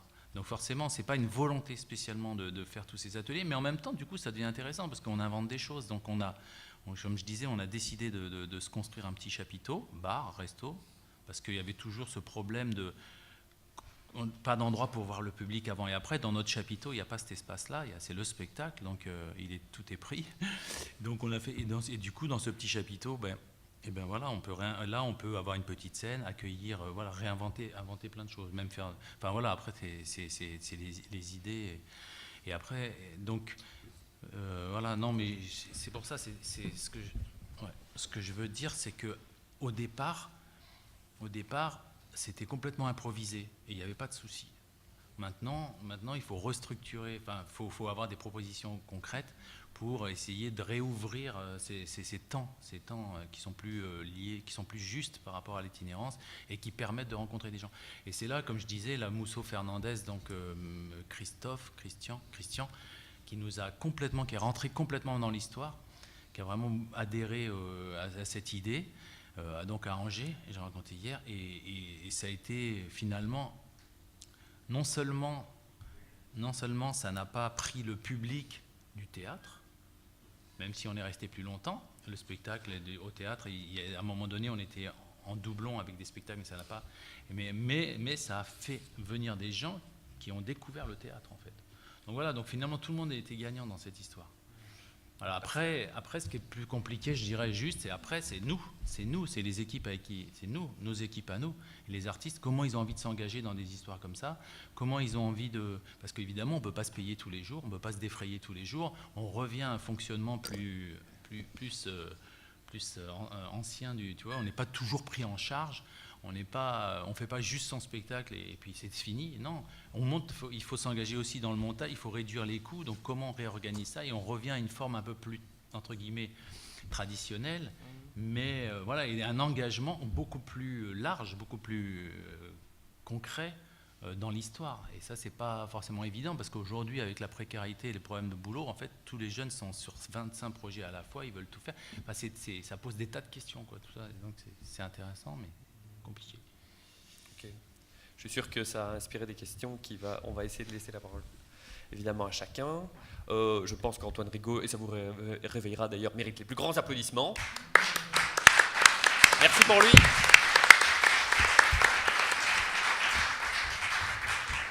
C'est pour être sûr que tout le monde est encore bien là. Tout va bien ? Tout va bien. Super. On ne les endort pas. Voilà. Ce que j'aime beaucoup dans votre témoignage, c'est qu'en fait, on pressent aussi qu'en fait, peut-être des métiers sont en train de se séparer quelque part. C'est que vous avez envie, clairement, vous le dites, d'assumer une partie qui vous paraît carrément, mais évidente dans le rapport aux gens. Donc, si c'est ça, la cohésion sociale, c'est d'abord la rencontre. Et on sent que vous êtes, entre guillemets, vous n'en avez pas les moyens et vous repoussez les murs pour en avoir les moyens. D'un autre côté, aujourd'hui, en Europe et à travers le monde d'ailleurs, s'invente de manière extrêmement sérieuse et poussée un nouveau métier, donc animateur en cirque social. Notamment, on a le réseau Caravane qui s'est constitué en 2008 et qui, après, je pense, 5 années de recherche, vient de donner des conclusions à propos de transformation, donc qui est une sorte de sauf-conduit pour la formation et pour les attentes pédagogiques d'une formation d'animateur en cirque social. Donc, je peux avoir l'impression que les choses en fait se cloisonnent peut-être un peu. Et qu'on soit obligé de revenir à des formes plus primitives, sans du tout donner un terme négatif, une connotation négative au terme, mais on revient à des formes finalement plus anciennes pour retrouver une forme de souplesse. Voilà. Si on avait vraiment plein de temps, on mettrait ces belles idées en débat. J'espère qu'on aura le temps après. Mais vous parliez d'atelier, en voici un travail de fond. Voilà, je vais laisser la parole à Myriam Stoffen. Et donc, qui, comme je le disais tout à l'heure, depuis 9 ans est directrice de la Zineke Parade. Je pense que chacun ici sait ce qu'est la Zineke Parade. Oui, non, oui. Non, ok, on y va alors. Myriam va vous en parler mieux que moi, mais je ne vais pas lui imposer cet exercice. Donc, la Zineke Parade est une magnifique aventure que tout le monde écoute. Claire. Ah, tu sais ce qu'est la Zineke. Tu veux expliquer toi-même ce qu'est la Zineke ? On va te chercher un micro. Hein. Tu écoutes maintenant, ok. Suffit, non ? Incroyable, quoi. Alors... la Zineke Parade, c'est ma chère Claire, en plus je suis sûr que tu ne sais pas bien tout ce que je vais dire. Donc voilà. Non, en fait c'est magnifique. Pourquoi ? Parce que vous connaissez le principe par contre des capitales culturelles. Ça, tout va bien. En 2000, Bruxelles a été l'une d'entre elles, de manière d'ailleurs coexistante avec d'autres villes européennes. En 2000, année symbolique, chacun le sait, chaque humain le sait, eh bien, plusieurs villes européennes étaient capitales culturelles en même temps. Eh bien, Bruxelles était de celle-là, et dans l'idée fondatrice de Bruxelles 2000, il y avait l'idée d'événements pérennes.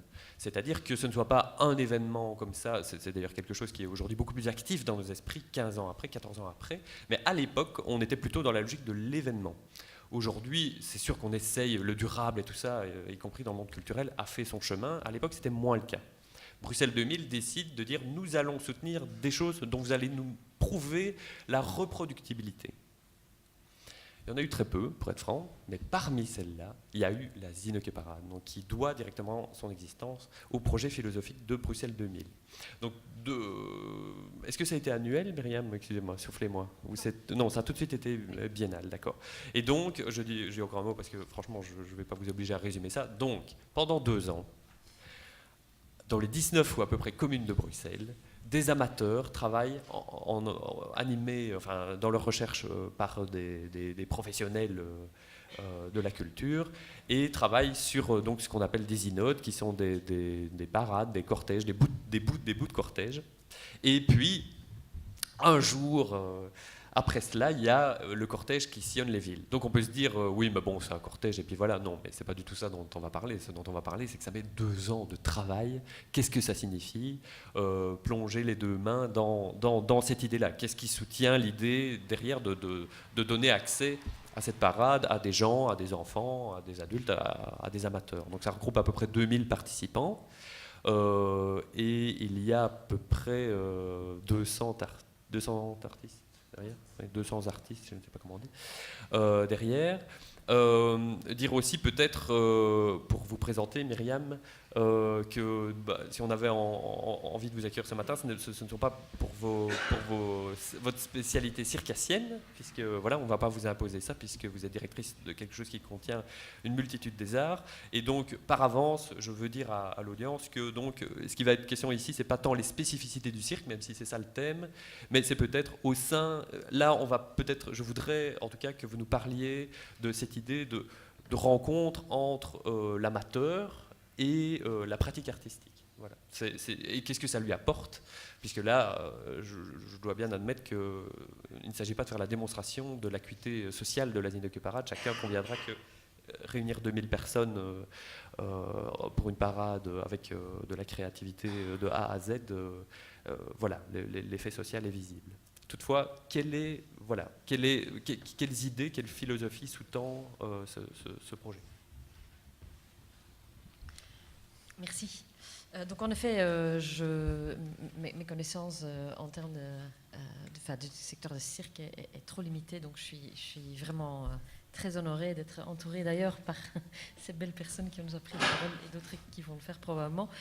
Alors peut-être un petit mot quand même sur la naissance du projet, parce que si le projet est né, certes dans le cadre de Bruxelles 2000, il y avait un grand enjeu à ce moment-là, c'était que Bruxelles, à ce moment-là, n'avait pas encore du tout de culture de mise en lien de ces diverses communautés au niveau des arts, etc. Donc pour ceux qui connaissent de loin ou de proche Bruxelles ou la construction institutionnelle belge, Bruxelles est la capitale de la Belgique, mais n'a que comme région bruxelloise, depuis 15 ans, donc c'est très récent, des responsabilités au niveau territorial. Donc tout ce qui est dur, mobilité, les routes, emploi et ce genre de choses. Par contre, tout ce qui est lié aux matières sociales, culture et enseignement est dirigé par ce qu'on appelle les communautés. Et donc ça veut dire en Belgique une référence linguistique. Et donc ça veut dire qu'à Bruxelles, on a des doubles circuits de tout. Centre culturel, 50 mètres plus loin, néerlandophone et francophone. Idem pour l'enseignement, idem pour tout ce qui est le dispositif social. Ça, contrairement à une réalité de la population, donc ça c'est la réalité institutionnelle, qui est parfaitement inadaptée à la réalité sociale de la population, qui est parfaitement l'inverse, qui est une population qui est en majorité, donc au-delà de 50% aujourd'hui, de personnes qui n'ont pas la nationalité belge. Si on ajoute à ça les personnes qui sont issues des immigrations post-guerre, qui sont nationalisées, etc., vous imaginez l'extrême grande mixité qu'on a, plus que 170 nationalités. En dehors de ça, une population qui est extrêmement jeune, 30% de la population qui est en dessous de 25 ans. Et contrairement à beaucoup de grandes villes, même si Bruxelles est une petite ville, mais elle a toutes les caractéristiques d'une petite ville cosmopolite, elle n'a pas encore repoussé aujourd'hui ces pauvres. Et donc ça veut dire qu'on est entre 28 et 30% de la population qui vivent en dessous du seuil de pauvreté à Bruxelles. Ça, c'est des éléments de réalité qui sont aussi assez importants à savoir pour comprendre le pourquoi de la naissance de ce projet. En gros, l'idée initiale était effectivement d'amener un projet qui pourrait être à la fois l'expression de cette énorme diversité bruxelloise via une grande fête populaire dans le centre-ville qui n'existait pas, d'une part, mais d'autre part aussi devenir un levier pour encore créer plus de liens et donc de mixité et donc de bâtardise, comme la référence de Zineke, donc le surnom des Bruxellois qui fait référence effectivement aux petits chiens de rue bâtards qui se sont un peu mélangés. Donc l'idée c'était d'avoir un projet qui pouvait être un levier pour encore renforcer cette mise en lien. Alors, cette mise en lien dans une ville très segmentée, qui est spécifiquement bruxelloise, mais que je pense que chacun d'entre nous peut parfaitement faire la transposition vers ses propres endroits où il ou elle vit, pour voir à quel point on a quand même réussi à avoir des sociétés extrêmement segmentées, extrêmement cloisonnées. Et donc, Zineke fait partie de ces projets qui s'inventent partout dans le monde pour essayer de reconnecter ce qui n'est plus reconnecté. C'est une entrée en matière, on pourrait raconter la chose de différentes manières, mais ça en est une, et je pense qu'aujourd'hui, avec le thème qui est suggéré, c'est bien de ça que j'ai envie de parler dans ce projet. Donc, en gros, ce projet, il est un projet qui, dès le départ, est radicalement un projet qui choisit pour une dimension sociale, une action sociale, un agir pour créer du commun. Je pense que là, il y a vraiment un enjeu au XXe siècle de manière générale. Mais je pense que de manière générale, ça questionne aussi tout ce qu'on a professionnalisé. Et entre autres aussi dans les mondes des arts, artistiques ou culturels, qui aujourd'hui, dans nos sociétés, et par exemple à Bruxelles, sont fort développés. Donc on a beaucoup de professionnels, beaucoup d'organisations qui travaillent dans le social, dans le culturel, dans l'enseignement, dans le monde des arts, dans des questions d'environnement, etc. Mais tout ça ne travaille pas ensemble. Très souvent, on ne se connaît pas. Donc, oui, de personnes qui travaillent en psychiatrie. Je n'ai pas encore parlé des hôpitaux, des personnes âgées. On parlait de ton témoignage très touchant, évidemment, des personnes avec un handicap. Donc, on a une société aujourd'hui, et donc à Bruxelles, on est parfaitement dans le même modèle, où tout ce qui est un peu différent, tout ce qui n'est pas opérant dans l'immédiat selon les codes d'efficacité de plus en plus économiques d'ailleurs, ne tourne pas, est pris en charge par ailleurs. Et pour nous, ça fait vraiment un grand échiquier sur lequel on veut travailler parce qu'on trouve que c'est un grand problème. Donc, ce qu'on essaye de faire, c'est à travers ce processus d'1 an et demi, créer des rencontres, des mises en lien entre ces choses qui ne sont pas reliées. Donc d'une part, je parlais de toutes ces organisations, de ces initiatives qui viennent de différents secteurs, qui en Belgique et en Bruxelles en l'occurrence viennent des différentes communautés linguistiques qui ne collaborent pas, mais idem au niveau des territoires.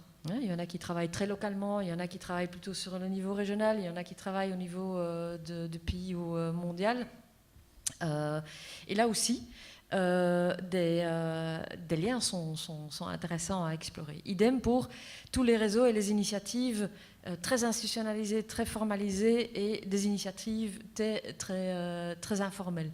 donc des comités de quartier, un collectif d'artistes, une bande de potes dans un coin, des jeunes qui ont envie de monter des projets ou qui sont déjà en train de le faire. Tout ça, c'est, disons, notre pépinière avec laquelle on commence à travailler. Donc, dans une première phase, on prend beaucoup de temps pour essayer de trouver des mises en partenariat qui ont du sens. Pour cela, évidemment, on questionne les envies et des possibles ambitions que des gens qui ont envie de participer pour une biennale qui va venir, donc des possibles collaborations, des envies qu'ils ont, et on essaye de voir ce qui pourrait répondre. Et nous-mêmes, de la même manière, on va secouer des arbres et choter un tout petit peu dans certains milieux, dans certains quartiers, dans certains réseaux, dans certains secteurs, où on trouve que ça ne bouge pas assez. Alors vous imaginez bien, je raconte ici ce qu'on essaye de faire. Ça ne veut pas dire que ça réussit. Ça, c'est encore autre chose. Mais n'empêche qu'on a cette ambition d'essayer de ne pas lâcher ça. Et c'est pour ça qu'on prend quand même cette année et demie pour faire ce boulot. Parce que par la suite, il y a encore des couches supplémentaires. C'est de faire la même chose au niveau artistique. Et donc de créer le lien entre ces partenaires et des artistes. Et aussi des artistes entre eux. Là, idem. Donc en cassant, en essayant de mettre en lien les différentes disciplines, des artistes reconnus, des artistes pas du tout reconnus, des artistes qui sont peut-être encore en train d'hésiter s'ils veulent ou elles veulent être artistes, des personnes avec ou sans papier qui sont des artistes, mais qui dans notre pays sont pris que comme des personnes soit en situation d'illégalité, comment ose-t-on le dire, ou des personnes en difficulté sociale et donc dépendants et donc on doit les aider, là où en réalité il y a un potentiel énorme de personnes qui ont des choses à nous offrir. Donc on essaye là aussi de la même manière de travailler sur une mise en lien de toute cette magnifique potentiel qui existe. Et en cours de route, avec, alors, troisième couche, le niveau de toutes les habitants, toutes les personnes qui seraient intéressées de vraiment participer dans la création d'un projet. Tout cela fait un processus où on essaye sur mesure, par projet, donc vous parlez d'une synode, donc c'est un projet artistique qui va être créé, où on essaye de trouver une manière de travailler qui permet le plus d'inclusion possible, le plus de participation active dans même le début de la définition autour de quel thème on veut travailler, et à partir de là, les possibles formes que ça peut prendre entre les partenaires, les artistes et les participants. Donc ça veut dire que pour nous, la dimension participative, inclusive est très importante. Ça veut dire aussi que dans la méthode de création, il y a 0 recette.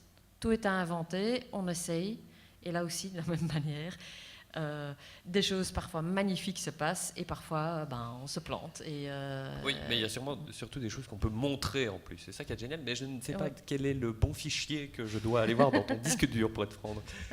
Est-ce que tu peux... Oui, d'accord. Non, mais c'est chouette de voir un peu, non? Oui, ok. Voilà, ok, super. Je vais à la carte. Je vais parler en marchant, c'est bien. Oula, pardon. Ah, tu assures là. Oui, parce que non, en fait, je dois manipuler un peu parce que ma batterie d'ordinateur s'est arrêtée au moment que j'étais en train de copier. Ouais, je vais encore en mettre une petite seconde. Oui, mais non, je ne sais plus où j'en étais. Ah oui. Oui, pardon, moi, ça fait... Non. Faut le brancher ici aussi. Ouais, je le... Ouais, mais j'ai d'abord enlevé des trucs.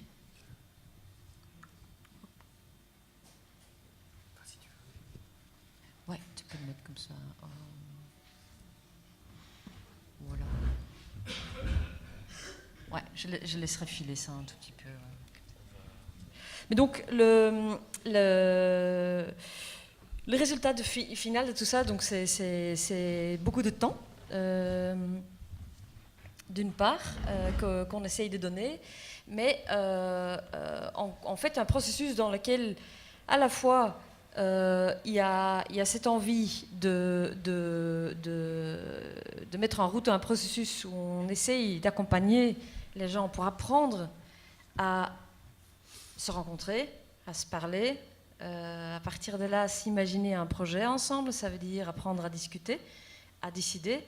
Et là, pour nous, ce qui est très important aussi, c'est de mettre en place une dynamique où on essaye de casser au maximum les pratiques dominantes assez classiques, et donc de casser donc d'essayer de faire circuler le pouvoir.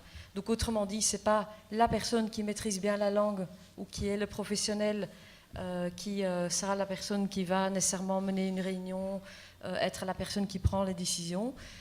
Tout cela est à inventer. Pour nous, c'est une dimension assez importante. Le projet artistique en tant que tel, certes, et là, il y a toutes les variations possibles. Hein. Donc, parfois, c'est vraiment un kick-off, donc une idée qui est amenée par des artistes. Mais en tout cas, co-construite par la suite avec les participants d'une manière ou d'une autre. Parfois, c'est vraiment partir de zéro, partir vraiment à 100% d'un long travail de récolte, de brainstorm avec les participants pour par la suite, très tard dans le processus, arriver à formaliser un peu l'idée artistique et la dramaturgie. Et tout cela avec tout un programme d'ateliers aussi qui s'invente sur mesure tout le long du processus. Et dans la dernière phase, ça nous amène quand même à pas loin de 2000 ateliers qui s'organisent gratuitement pendant des mois dans tous les quartiers bruxelloises. Alors, je laisse juste encore un tout petit peu cette image. D'ailleurs, c'est dans Tour et Taxi, dans l'hall tout près de l'école de cirque. Et pour nous, ce qui est important dans cette histoire de ce projet, c'est d'essayer de créer une pratique socio-artistique dans laquelle, en fait, on ne fait rien d'autre que s'exercer dans l'art de créer des espaces partagés. Et ce qui est très important là-dedans, c'est qu'on essaye de renforcer cette culture de faisons-nous les choses nous-mêmes, hein, de do it yourself, mais aussi faisons-le ensemble, do it together, d'où le DIY, DIT. Alors vous avez compris aussi que là-dedans, il y a plein d'enjeux sur lesquels on essaye de bosser, c'est de casser toutes ces frontières linguistiques communautaires, les âges des personnes avec ou sans mobilité facile, les gens oui ou non suivis en psychiatrie. Et c'est à travers ce type de rencontres et de collaborations qu'on essaye en fait de jouer, de renforcer une dynamique, un esprit, une culture, une manière de se rencontrer et de se mettre en relation avec l'autre. Et où évidemment l'autre est évidemment le plus souvent des personnes qu'on ne connaît pas, qui sont différents parce qu'ils ne parlent pas notre langue, et qu'on ne partage pas la même culture, on ne s'est pas croisé par ailleurs. Voilà, alors les quartiers là-dedans sont assez importants, mais à la fois, parfois pour certaines, parce que c'est des lieux concrets de vie, et parfois c'est très facile de démarrer à partir de là, parce que c'est facile de dire on va créer de la rencontre, mais comment le faire? Mais les espaces de vie, là où on en est, là où on vit au quotidien, là où on sort de chez soi et on peut potentiellement rencontrer tout d'un coup le réparateur de souliers et découvrir que cette personne est en réalité pas nécessairement quelqu'un qui s'amuse avec la réparation des souliers, mais qui est un amoureux de l'opéra, qui rencontre tout d'un coup un voisin 2 rues plus loin qui était, maintenant il a 80 ans, mais il était chanteur d'opéra. C'est un exemple, mais il y en a des milliers comme ça. Ça, c'est des liens qui, par la suite, évidemment, personne n'a besoin d'un projet comme Zineke pour continuer à se rencontrer. Mais de la même manière, parfois, sortir du quartier est un vrai enjeu. Dans certains quartiers bruxellois, les jeunes restent très souvent dans un tout petit périmètre Et là, par contre, l'enjeu, c'est de les faire sortir. Hein, donc, ça veut dire que sur mesure, on essaye de voir aussi, hein, donc certains travailleurs de jeunes qui nous disent, bah voilà, nous, nos jeunes, ils sont tout le temps entre eux. Nous, on aimerait bien qu'ils rencontrent d'autres jeunes, mais dans un autre quartier. Donc, on est en fait un grand bureau de mariage qui crée effectivement plein de chimie dans la ville. Alors, peut-être sur peut-être quelques difficultés, parce que, je l'ai déjà dit quelques fois, je crois que moi, ce qui me passionne dans un projet comme Zineke, c'est exactement le fait qu'on se permet, qu'on se donne le droit et même le devoir d'expérimenter. Et donc, ça veut dire de prendre des risques, de faire des erreurs, de bien les évaluer, de se confronter, de se regarder dans le miroir et d'essayer de réfléchir certaines choses. Et j'en parle parce que je pense que dans l'institutionnalisation de beaucoup de nos activités et nos actions, on le fait beaucoup trop peu. Et donc, en gros, pour nous, chaque biennale, c'est vraiment la question de est-ce que ce projet a encore du sens? Est-ce que ça a du sens qu'on continue? Et qu'on continue à exister? Et si, le jour que la réponse est non, on arrête à la seconde et voilà, on fera d'autres choses. On commence à bosser en Palestine. Et ça, c'est une attitude qui est assez importante. Alors, l'espace public, je ne vais pas trop aller trop loin, mais je crois que par contre, si j'entends comment vous parlez du cirque avec son chapiteau et comment l'envie d'arriver dans un quartier, de se placer, de créer des rencontres inattendues, je crois que là, par contre, il y a vraiment un champ de croisement entre ce qu'on essaye de faire avec le projet de Zineke, où effectivement, dès le départ du projet, j'ai aucun mérite là-dedans, hein, mais dès le départ du projet à l'époque, pour 2000, l'enjeu était de faire un projet dans la rue de Bruxelles. Alors entre-temps, pour nous, c'est devenu vraiment important de le faire, mais de telle manière qu'on essaye de se battre contre les formatages événementiels tels qu'ils s'opèrent aujourd'hui. Et donc tout en se questionnant tout le temps, bon, je laisse cette image, c'est qu'est-ce qu'on veut faire dans cette ville, à quoi on sert et vers quelle ville on veut. Donc ça veut dire aussi que c'est une parade où on fait des choix assez radicaux. C'est par exemple le principe de no logo, donc on ne va pas commencer à mettre des logos, de la pub, même si c'est pour des bannières de pouvoir public. C'est un combat de longues années, mais je crois que c'est très important de créer des espaces physiques qui appartiennent vraiment à ceux qu'on a envie de mettre au centre. Dans notre cas, c'est les artistes et les habitants et tous les partenaires qui ont travaillé sur la création de leur spectacle. Oui, peut-être un dernier truc, mais donc ça c'est vraiment un combat. Et donc au niveau de l'espace public, j'ai entendu que c'est pas le sujet d'aujourd'hui, mais donc je pense que là on a vraiment une lutte à mener, étant donné qu'il y a de moins en moins de places, d'espace public, qui est vraiment un espace public, hein, du commun, où la chose appartient à ceux qui l'investissent avec toutes les possibilités possibles. Mais aussi la possibilité de se confronter et de ne pas nécessairement rentrer dans un schéma connu, sécurisé, légalisé. Et ces espaces-là deviennent de plus en plus durs, en tout cas dans nos sociétés contemporaines, ça c'est clair. Alors le dernier élément que je trouve important à vous amener aussi, c'est qu'effectivement, un projet comme Zineke, voilà, et là il y a un diaporama qui arrive, je suis désolée. Vas-y. Un projet comme Zineke, en tout cas c'est une des choses que j'essaye de vraiment pas perdre de vue, c'est de ne pas avoir peur du conflit et de la confrontation. Et ça, c'est un grand enjeu parce que beaucoup de partenaires avec lesquels on travaille n'ont pas du tout cette pratique. On est vraiment rentré dans une culture où la confrontation et le conflit, on a peur, on l'évacue, on veut éviter à tout prix. Et c'est même de bonnes pratiques d'éviter des conflits. Et je pense que c'est le contraire. Mais par contre, au conflit, pas n'importe comment, mais en apprenant à se confronter et à se mettre en tension.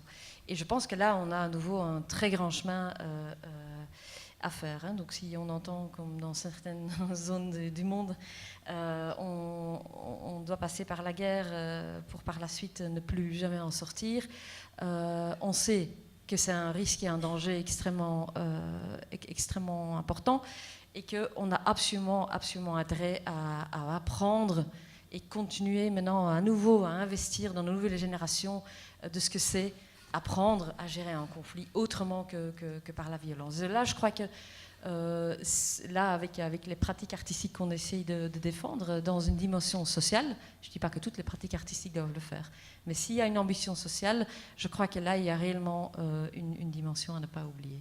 Je crois que... Magnifique. Bravo. Merci.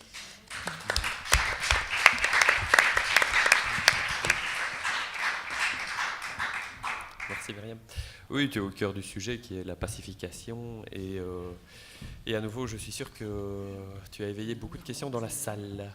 Pour terminer le tour de notre table ronde qui est rectangulaire, nous allons terminer avec Jean Rocachard avant de laisser la parole à la salle. Bon, je l'ai dit tout à l'heure, Jean Rocachard, on l'a entendu hier, et il pratique la maïeutique, c'est son principal métier. Jean Rocachard pose des questions, et c'est son talent, et c'est ce qu'il fait depuis des années, avec une capacité fédératrice importante. Donc je répète son parcours. Jean Rocachard a dirigé l'école de cirque à Montréal pendant 13 ans. Mais surtout, il a su, et il nous l'a bien expliqué hier matin, pour ceux qui étaient là, vous en souviendrez évidemment, il a su... à un moment donné, rassembler les gens. Donc c'est quelqu'un qui croit très très fort aux vertus de la mutualisation et de l'action. C'est quelqu'un qui déteste quand on parle trop longtemps. Donc je vais lui céder la parole. Merci Jean-Roch. Wow! Envoyé. Il y a pas mal de matière, hein? Ben, moi, je vais commencer par ce qui a été dit au début. Ma première réaction, quand j'ai vu la question de Laurent, j'ai dit « T'es vraiment quelqu'un qui nourrit l'ambiguïté de façon importante. » C'est vrai. Accélérer la cohésion sociale. Ben, entre c'est large. Hein?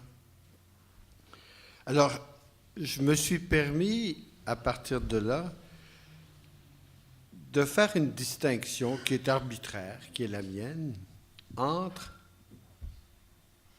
le fait que l'art et que l'artiste est un citoyen d'abord et avant tout.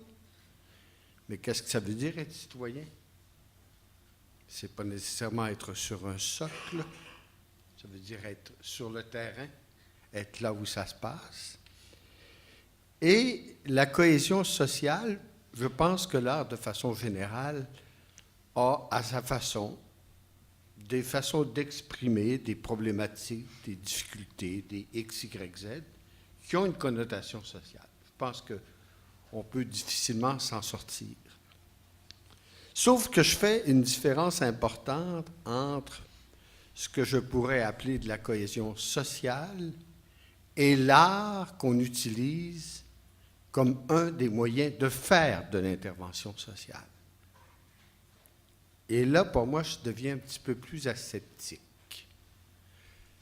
Quand j'entends Jessica raconter l'histoire de la Palestine, que je trouve absolument émouvante, belle, j'entends aussi des éléments, des délicatesses avec lesquelles j'ai le goût d'échanger avec vous. Je me souviens d'un passage récent en Palestine où je demandais à des ticus qui fréquentaient l'école, notamment à Naplouse, et je demande aux ticus, pourquoi tu vas faire du cirque, toi? Sa réponse m'a un petit peu décontenancé. Il dit, Jean-Roch, j'aime ça faire du cirque parce que quand je fais du cirque, on m'aime. Apata. C'était une claque sur la gueule importante. C'était intéressant. J'ai compris par là que l'école de la Palestine ne ferait que ça, que ce serait déjà un travail astronomique, de faire en sorte que les gens se fassent aimer et s'aiment, c'est se reconnaître. C'est quelque chose de majeur. Et de là m'est venue l'idée, et je pense que quand je regarde à Vincent Waters, quand je regarde des gens qui étaient à l'ESSAC à l'époque, quand on pense au cirque social, parce que maintenant c'est un vocabulaire que l'on a, on a au fil des années développé, entre guillemets, et malheureusement des fois un petit peu dans une culture de silo, des outils qui nous permettent d'utiliser les arts du cirque comme un outil absolument exceptionnel pour intervenir socialement. Mais utiliser les arts du cirque comme outil pour intervenir socialement, ça ne fait pas pour autant de l'art. C'est une des façons d'amener les gens à se reconnaître, à gagner une dignité, à reconquérir un respect d'eux-mêmes, à se faire confiance. Il y a toutes sortes d'ingrédients. Là où, quelquefois, il y a une petite perversité, et je me permets de vous le dire tout de suite, c'est le jour où ce que l'on a appris, on commence à prétendre que c'est de l'art. Alors que pour moi, c'est une des façons, faire un spectacle, pour moi, c'est une démonstration en cirque social.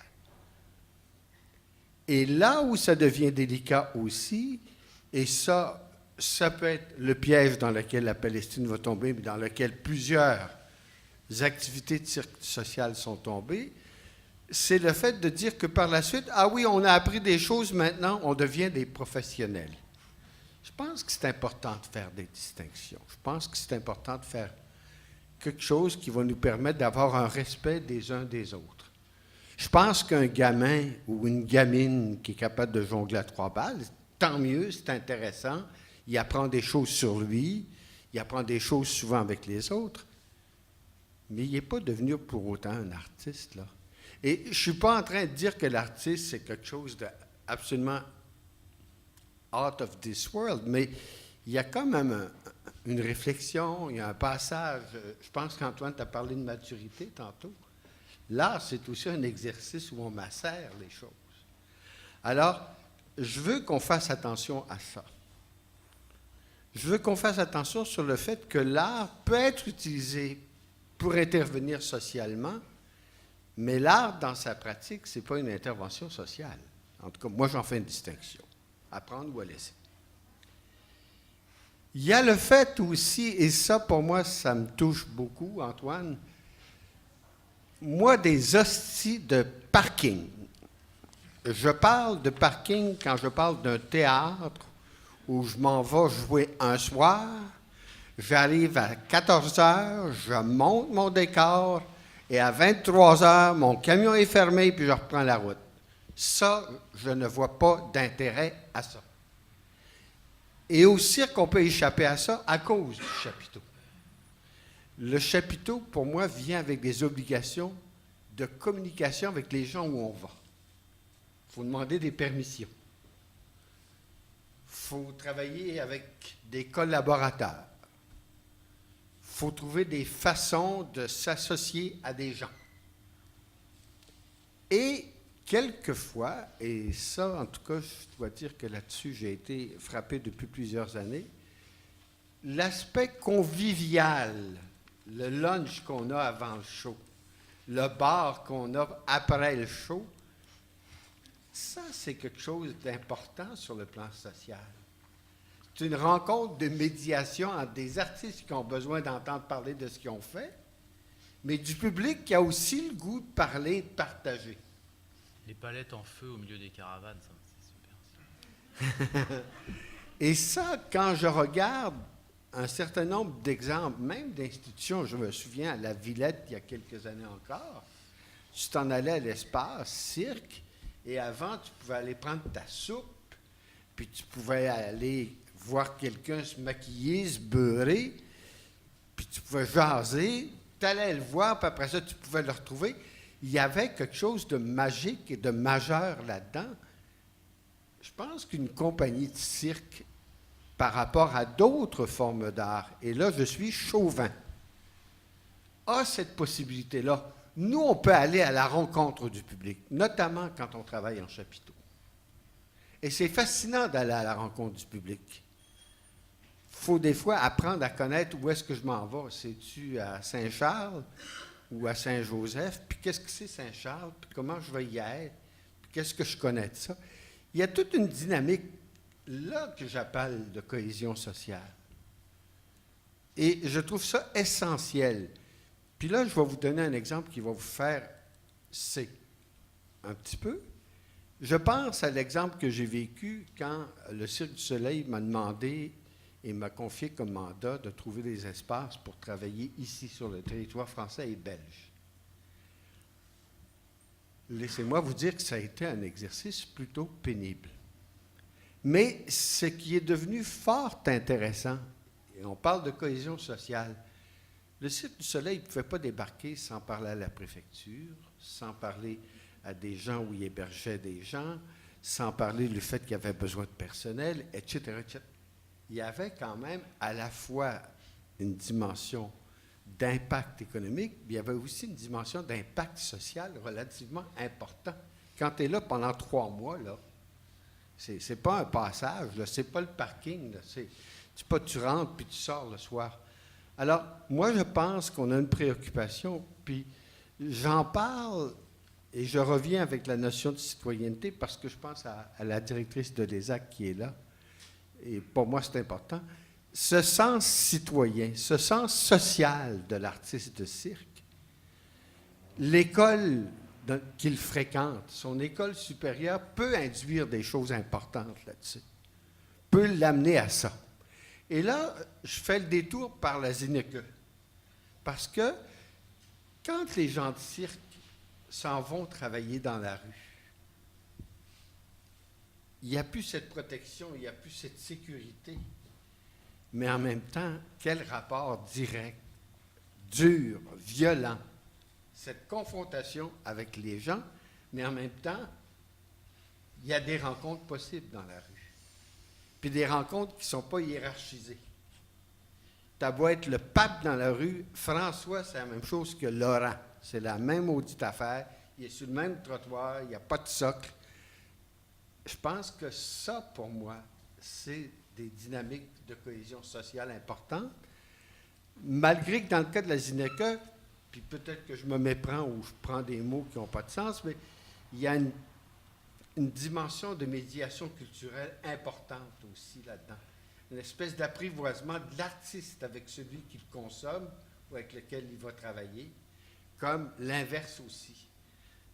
C'est pas fréquent, ça. Et c'est souvent lorsqu'on s'approche de la rue qu'on peut le faire, parce que lorsqu'on est dans des baraques, dans des lieux, dans des établissements, dans des organisations, on a une culture en art qui est souvent la culture du silo. Hein? On est isolé, on se compartimente. Ceci dit, moi j'ai une conviction profonde. Je pense, avec ce que j'ai vécu comme expérience au cours des dernières années, que les arts du cirque, comme moyen d'intervenir socialement, c'est carrément exceptionnel. Et tu as dit quelque chose, Antoine, tantôt. On n'est pas en narratif au cirque, on est en action. On est dans notre corps. Il faut l'incarner, il faut faire quelque chose avec. Puis peut-être que je suis chiant et moral, on ne peut pas tricher. Tu ne peux pas faire semblant d'être sur un fil. Tu ne peux pas faire semblant d'être en colonne à 2. Tu ne peux pas faire semblant d'être sur un trapèze puis de faire un grand ballon. Il faut que tu le fasses.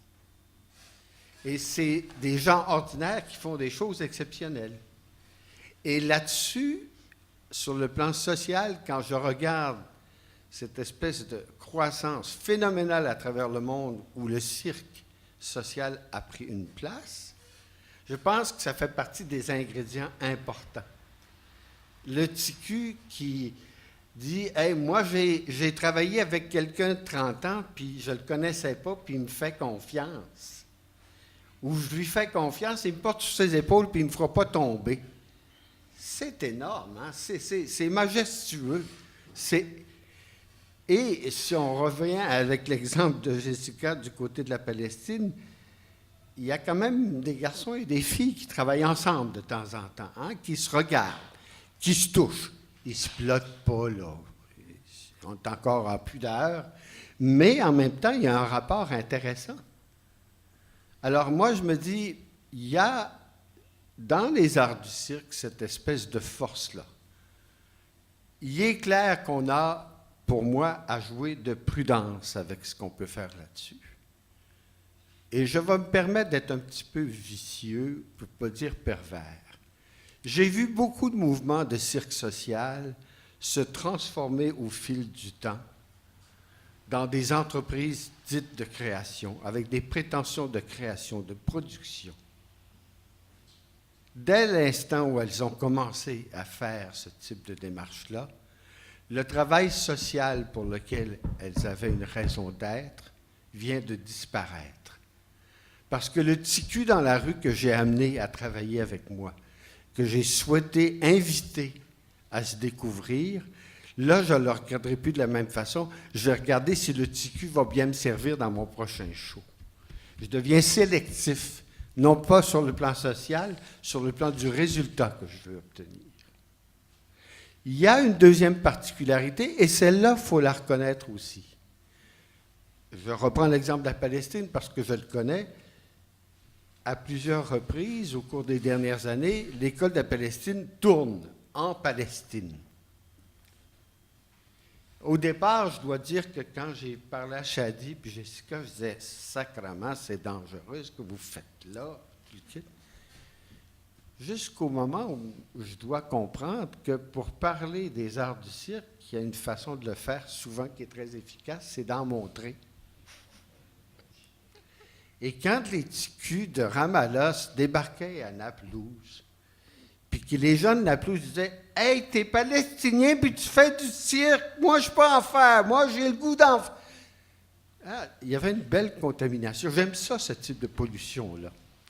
Donc, l'aspect spectaculaire dans ce contexte-là, pour moi, était comme un aspect communication plutôt qu'un résultat fondamentalement important à obtenir. Que ce soit maladroit, que ce soit excellent, c'est pas ça qui était important, c'était cette espèce de reconnaissance. Je me vois dans celui ou celle qui est là. Alors, l'art, de façon générale, j'ai ma conviction, je pense que ça peut être un outil ou une des façons d'amener. L'art, c'est un agent de changement pour moi. Mais l'art, lorsqu'on en fait un outil d'intervention sociale, ça demeure un art, mais le processus et les démarches dans lesquelles on s'embarque, ce n'est pas nécessairement, peut-être que je suis un petit peu élitique et baveux et arrogant, etc., mais entre une démonstration pour montrer que j'ai certaines habilités que j'ai conquises, que je fais des choses, c'est intéressant, mais une œuvre d'art, c'est d'autre chose qu'une démonstration. C'est ce que j'ai le goût de dire pour le moment. Merci Jean-Roch, qu'on peut applaudir pour ta clarté.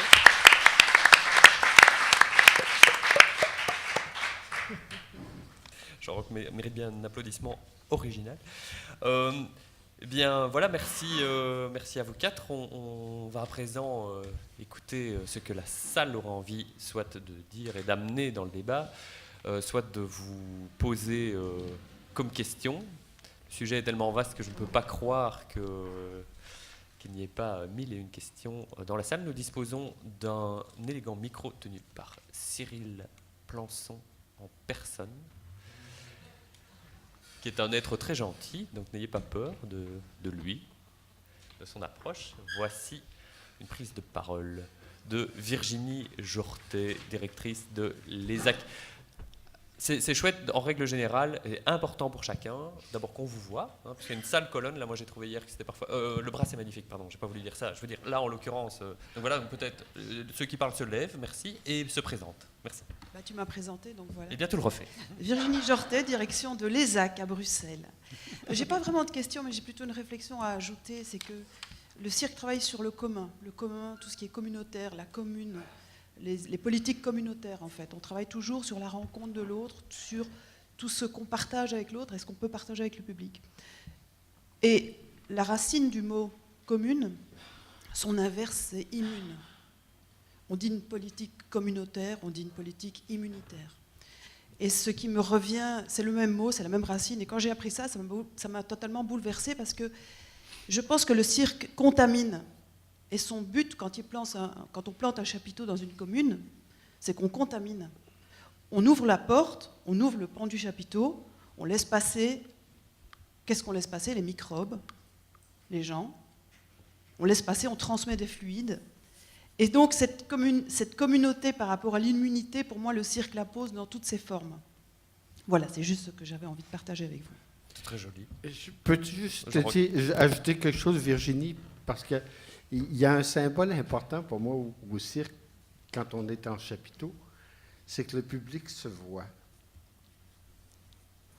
Donc, il y a une complicité aussi, ce qui est important. La piste a quelque chose d'absolument magique. Moi, qu'un artiste me parle avec son dos ou avec son cul ou avec ses épaules ou qu'il me parle avec ce qu'il est en avant, ce qui m'intéresse, c'est que celui qui est en face de moi va voir le spectacle à sa façon, sous un an, mais il y a quelque chose de convivial même. Je regarde Vincent Waters, il est en train de rire. Non, il pleure. Moi, je ne prends pas le show de la même façon. Il est dans le même spectacle, je le vois, puis c'est magique. C'est ça, le chapiteau. Et moi, je rêve de ça, puis des fois, on dit que je trouve ça difficile, du spectacle en frontal, dans un théâtre, un parking.